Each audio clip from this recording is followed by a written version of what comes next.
Capítulo 2. La separación y la expiación. 6. Miedo y conflicto. Todo el mundo experimenta miedo, sin embargo, no se requeriría más que una pequeña dosis de recto pensar para que uno pudiese darse cuenta de por qué se produce. Son muy pocos los que aprecian el verdadero poder de la mente y nadie permanece totalmente consciente de él todo el tiempo. No obstante, si esperas librarte del miedo, hay algunas cosas que debes comprender y comprender plenamente. La mente es muy poderosa y jamás pierde su fuerza creadora. Nunca duerme. Está creando continuamente. Es difícil reconocer la oleada de poder que resulta de la combinación de pensamiento y creencia, la cual puede literalmente mover montañas. A primera vista parece arrogante creer que posees tal poder, mas no es esa la verdadera razón de que no lo creas. Prefieres creer que tus pensamientos no pueden ejercer ninguna influencia real porque de hecho les tienes miedo. Eso puede mitigar la conciencia de culpa, pero a costa de percibir a la mente como impotente. Si crees que lo que piensas no tiene ningún efecto, puede que dejes de tener miedo, pero es bastante improbable que le tengas respeto. No hay pensamientos fútiles. Todo pensamiento produce forma en algún nivel. 7. Causa y efecto. Puede que todavía te quejes de que tienes miedo, pero aún así sigues atemorizándote a ti mismo. He indicado ya que no puedes pedirme que te libere del miedo. Yo sé que no existe, pero tú no. Si me interpusiese entre tus pensamientos y sus resultados, estaría interfiriendo en la ley básica de causa y efecto, la ley más fundamental que existe. De nada te serviría el que yo menospreciase el poder de tu pensamiento. Ello te opondría directamente al propósito de este curso. Es mucho más eficaz que te recuerde que no ejerces suficiente vigilancia con respecto a tus pensamientos. Tal vez pienses que a estas alturas solo un milagro te capacitaría para hacer eso, lo cual es absolutamente cierto. No estás acostumbrado a pensar con una mentalidad milagrosa, pero se te puede enseñar a pensar de esa manera. Todos los obradores de milagros necesitan este tipo de instrucción. No puedo permitir que dejes de vigilar a tu mente, ya que de otro modo no podrías ayudarme.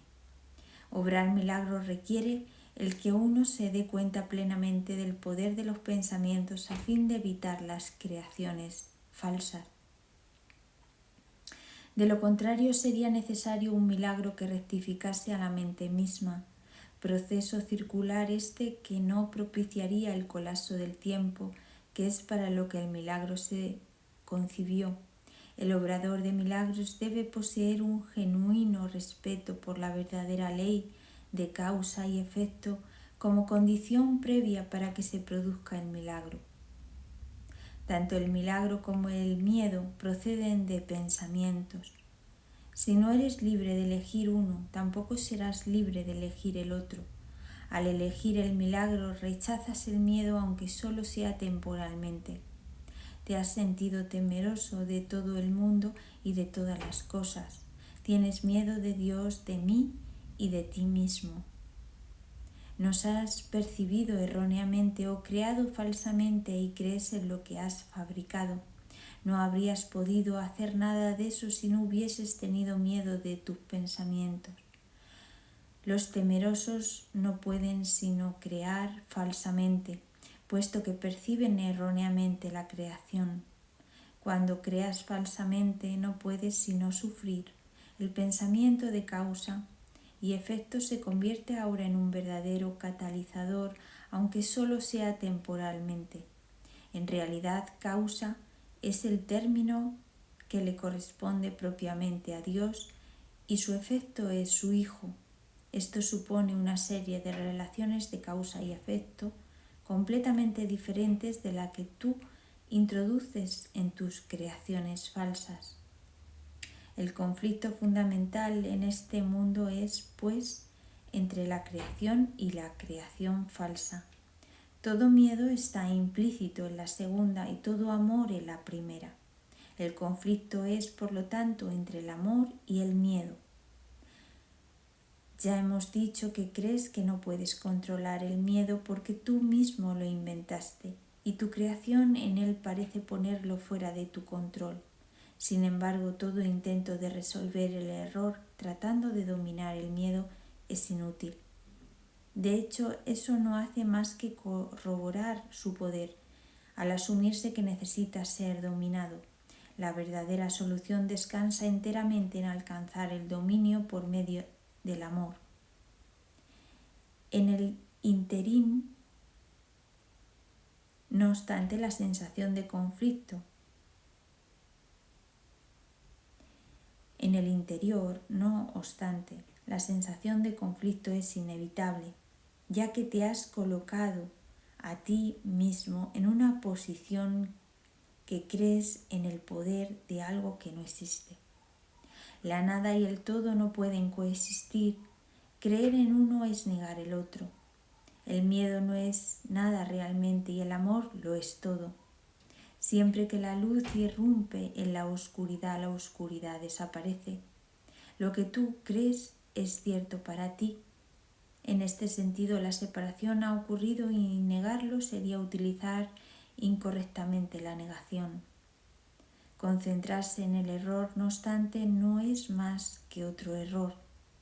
El procedimiento correctivo inicial consiste en reconocer temporalmente que hay un problema, mas solo como señal de que tiene que ser corregido de inmediato. Esto da lugar a un estado mental en el que la expiación puede ser aceptada sin demora. Debe señalarse, no obstante, que en la última instancia no puede haber transigencia alguna, lo que lo es todo y lo que no es nada. El tiempo es esencialmente un recurso por medio del cual se puede abandonar toda idea de transigencia al respecto. Este proceso parece ser gradual debido únicamente a que el tiempo en sí comprende intervalos que no existen. La creación falsa hizo que esto fuese necesario como recurso de corrección. La aseveración, porque tanto amó Dios al mundo que le dio su unigénito Hijo para que todo el que crea en él no perezca, mas tenga vida eterna. Necesita solamente una leve corrección para que tenga sentido. En este contexto se le dio a su unigénito Hijo. Debe observarse con especial atención que Dios tiene solamente un Hijo. Si todas las creaciones de Dios son hijos suyos, cada una de ellas tiene que ser parte integral de toda la filiación. La filiación es su unicidad. Trasciende la suma de todas sus partes. Este hecho, no obstante, queda velado mientras falte una sola de ellas. Por eso es, por lo tanto, que en última instancia el conflicto no se puede resolver hasta que todas las partes de la filiación hayan retornado. Solo entonces podrá comprenderse lo que en el verdadero sentido de la palabra significa la plenitud. Cualquier parte de la filiación puede creer en el error o en la incompleción si así lo elige. Sin embargo, si lo hace, estará creyendo en la existencia de algo que no existe, lo que corrige este error en la expiación. Ya he hablado brevemente acerca de la condición de estar listo. pero tal vez pueda ser útil mencionar aquí algunos puntos adicionales. Estar listo es solo el requisito previo para que se pueda lograr algo. No se debe confundir una cosa con la otra. Tan pronto como se le da la condición de estar listo, también se da en cierta medida el deseo de querer lograr algo, si bien este no es necesariamente un deseo indiviso. Dicha condición de estar listo no es más que el potencial para que pueda tener lugar un cambio de mentalidad. La confianza no podrá desarrollarse plenamente mientras no se haya alcanzado un dominio total. Hemos tratado de corregir el error fundamental de que es posible dominar el miedo y hemos enfatizado que el verdadero dominio solo se puede alcanzar por medio del amor. Estar listo es solo el comienzo de la confianza. Tal vez pienses que esto implica que tiene que transcurrir mucho tiempo entre el momento en que estás listo y aquel en el que alcanzas el dominio, pero permíteme recordarte que el tiempo y el espacio están bajo mi control. 8. El significado del juicio final. Una de las maneras en que puedes corregir la confusión entre la magia y los milagros es recordando que tú no te creaste a ti mismo. Tiendes a olvidarte de esto cuando te vuelves egocéntrico, lo cual te coloca en una posición en la que es prácticamente inevitable creer en la magia. La voluntad de crear te fue dada por tu Creador, quien estaba expresando esa misma voluntad en su creación. Puesto que la capacidad de crear reside en la mente, todo lo que creas es necesariamente una cuestión de voluntad. De ello se desprende también lo que haces por tu cuenta es real para ti, mas no lo es en la mente de Dios. Esta distinción básica conduce directamente al verdadero significado del juicio final.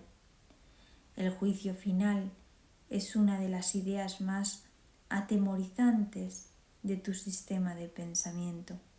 Eso se debe a que no entiendes lo que es. Juzgar no es un atributo de Dios. El juicio final se originó a raíz de la separación como uno de los muchos recursos de aprendizaje que se incluyeron en el plan general. Del mismo modo en que la separación abarcó un periodo de millones de años, así el juicio final se extenderá por un periodo igualmente largo o tal vez aún más largo. Su duración, no obstante, puede acortarse enormemente mediante los milagros, el recurso que acorta el tiempo, pero que no lo abole. Si un número suficiente de nosotros llega a alcanzar una mentalidad verdaderamente milagrosa, este proceso de acortar el tiempo puede llegar a ser virtualmente inconmensurable. Es esencial, no obstante, que te liberes a ti mismo del miedo cuanto antes, pues tienes que escapar del conflicto si es que has de llevar paz a otras mentes. Por lo general se considera el juicio final como un proceso que Dios emprendió, pero en realidad son mis hermanos quienes lo emprenderán con mi ayuda.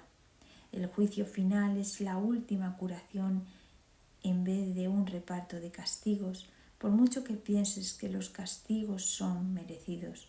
El castigo es un concepto completamente opuesto a la mentalidad recta. Y el objetivo del juicio final es restituirte tu mentalidad recta. Se podría decir que el juicio final es un proceso de correcta evaluación. Significa simplemente que todos llegarán por fin a entender qué es lo que tiene valor y qué es lo que no lo tiene. Después de que esto ocurra, la capacidad para elegir podrá ser dirigida racionalmente. Pero hasta que no se haga esa distinción, las oscilaciones entre la voluntad libre y la aprisionada no podrán sino continuar. El primer paso hacia la libertad comprende separar lo falso de lo verdadero. Este es un proceso de separación en el sentido constructivo de la palabra y refleja el verdadero significado del Apocalipsis. Al final cada cual contemplará sus propias creaciones y elegirá conservar solo lo bueno, tal como Dios mismo contempló lo que había creado y vio que era bueno. A partir de ahí la mente podrá comenzar a contemplar sus propias creaciones con amor por razón del mérito que tienen. Al mismo tiempo repudiará inevitablemente sus creaciones falsas que en ausencia de la creencia que las originó dejarán de existir. El término juicio final asusta no solo porque ha sido proyectado sobre Dios, sino también por la asociación de la palabra final con la muerte. Este es un ejemplo sobresaliente de la percepción invertida. Si se examina objetivamente el significado del juicio final, quedará muy claro que en realidad es el umbral de la vida. Nadie que viva atemorizado puede estar realmente vivo. No te puedes someter a ti mismo a tu propio juicio final porque tú no te creaste a ti mismo. Puedes, no obstante, aplicarlo significativamente en cualquier momento a todo lo que has fabricado y retener en la memoria solo lo creativo y lo bueno. Eso es lo que tu mentalidad recta no puede sino dictar. El único propósito del tiempo es darte tiempo para alcanzar ese juicio, el cual no es otra cosa que el juicio perfecto con respecto a tus propias creaciones perfectas. Cuando todo lo que retengas en la memoria sea digno de amor, no habrá ninguna razón para que sigas teniendo miedo. Ese es tu papel en la expiación.